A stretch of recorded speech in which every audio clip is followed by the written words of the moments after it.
নমস্কার বন্ধুরা, সবাই কেমন আছেন? বন্ধুরা, আজ আপনাদের বিশেষ একটি গুরুত্বপূর্ণ তথ্য শেয়ার করব। সামনে নীল ষষ্ঠী অর্থাৎ শিব ও ষষ্ঠী দেবীর পূজা, তাই আজ মহাদেব শিবের নামে কিছু তথ্য বলবো। বন্ধুরা, তোমরা তো দেখেছ শিবের মাথায়, গলায়, হাতে সর্ব জায়গায় রুদ্রাক্ষ দেখা যায়।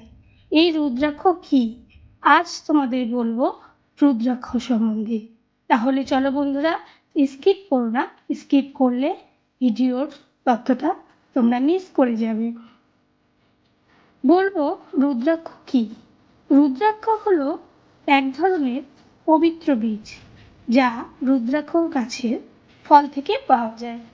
এই গাছ প্রধানত নেপাল, ভারত এবং ইন্দোনেশিয়ায় জন্মায়। হিন্দু ধর্মে রুদ্রাক্ষকে অত্যন্ত পবিত্র ও শক্তিশালী মনে করা হয়। রুদ্রাক্ষ শব্দটি এসেছে রুদ্র ও অক্ষ থেকে। রুদ্র বলতে বোঝায় শিব এবং অক্ষ মানে চোখ বা অশ্রু, অর্থাৎ রুদ্রাক্ষ মানে শিবের অশ্রু।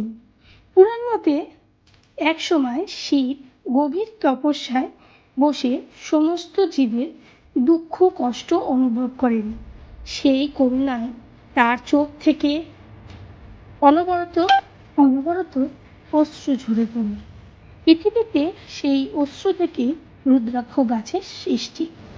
এই কারণে শিবের সঙ্গে রুদ্রাক্ষের গভীর সম্পর্ক রয়েছে। তিনি নিজে রুদ্রাক্ষ ধারণ করেন, কারণ এটি তপস্যা, সংযম ও আধ্যাত্মিক শক্তির প্রতীক। আজে বিশেষত বলব, অনেককাল আগে ভগবান শিব গভীর তপস্যায় লীন হয়েছিলেন। সমস্ত জগতের কল্যাণের জন্য তিনি চোখ বন্ধ করে ধ্যান করছিলেন। বহু বছর পর যখন তিনি চোখ খুললেন, তার চোখ থেকে কয়েক ফোঁটা অশ্রু পৃথিবীতে পড়ে। সেই অশ্রু থেকে জন্ম নেয় পবিত্র রুদ্রাক্ষ বৃক্ষ। তাই রুদ্রাক্ষকে বলা হয় শিবের অশ্রু। এই রুদ্রাক্ষ শুধু একটি দানা নয়, এটি হলো একটি শক্তির আধার। যে ব্যক্তি ভক্তি ভরে রুদ্রাক্ষকে ধারণ করে, তার জীবনে নানা শুভ পরিবর্তন আসে। বন্ধুরা, আমরা জানলাম রুদ্রাক্ষ কি থেকে উৎপন্ন হয়েছে।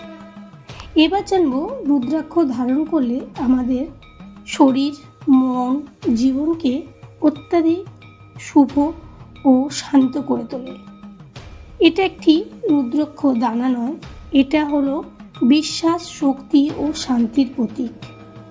এই রুদ্রাক্ষ ধারণ করলে আমাদের শরীর, মন পবিত্র ও ঠান্ডা হয়।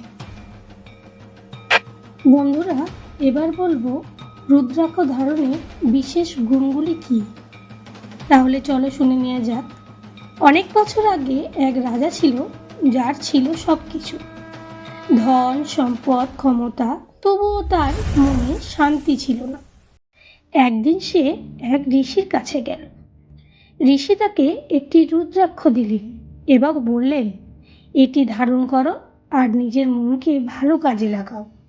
রাজা প্রথমে বিশ্বাস করেননি, কিন্তু পরে রুদ্রাক্ষ ধারণ করলো। ধীরে ধীরে সে নিজের ভিতর পরিবর্তন অনুভব করতে লাগলো।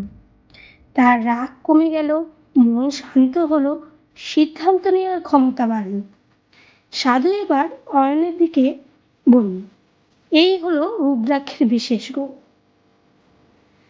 রুদ্রাক্ষ ধারণ করলে মন ধীরে ধীরে শান্ত হয়, দুশ্চিন্তা কমে, মনে একাগ্রতা বাড়ে, ভয় ও নেতিবাচক চিন্তা দূরে সরে যায়।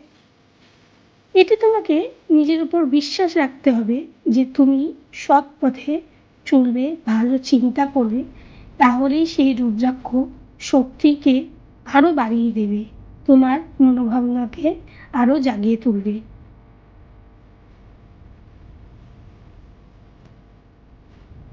তো বন্ধুরা, তোমরা অবশ্যই জানতে পারলে রুদ্রাক্ষ আমাদের ধারণ করলে বিশেষ গুণগুলো, আর রুদ্রাক্ষ আসল কি।